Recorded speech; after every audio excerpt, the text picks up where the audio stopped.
Muhammad sallallahu alayhi wa sallam. Nous sommes là aujourd'hui dans le cadre, au ministère de l'Intérieur, dans le cadre de l'association des élus du Kidimaka, qui regroupe les maires, les députés et le président du conseil régional.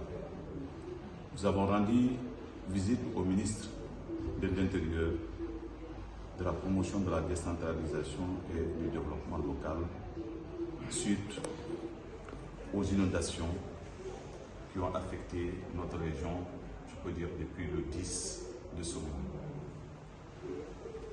Les inondations ont provoqué beaucoup de dégâts au niveau de la vallée.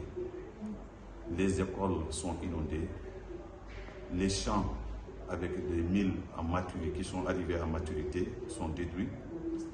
Les rizicultures qui ont été repiquées il y a à peu près 3 semaines ont été emportées par les eaux. Les routes sont coupées à plusieurs endroits. Il y a beaucoup de villages qui sont isolés et qui ne peuvent pas être joints par la terre ferme.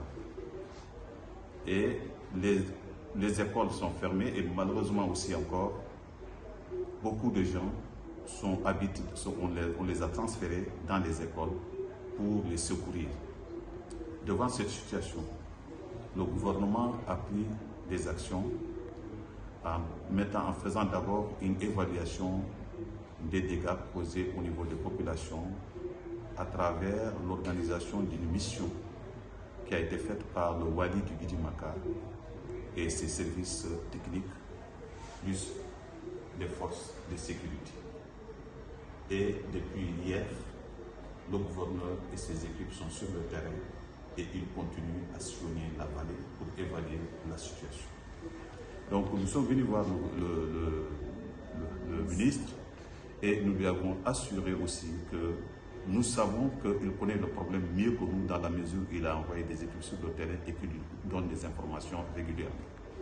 Le ministre nous a félicités de cette visite et il nous a remerciés pour cette visite et il nous a rassuré que le gouvernement est en train de prendre toutes les dispositions et il a pris déjà des dispositions pour faire face à la souffrance de ces populations.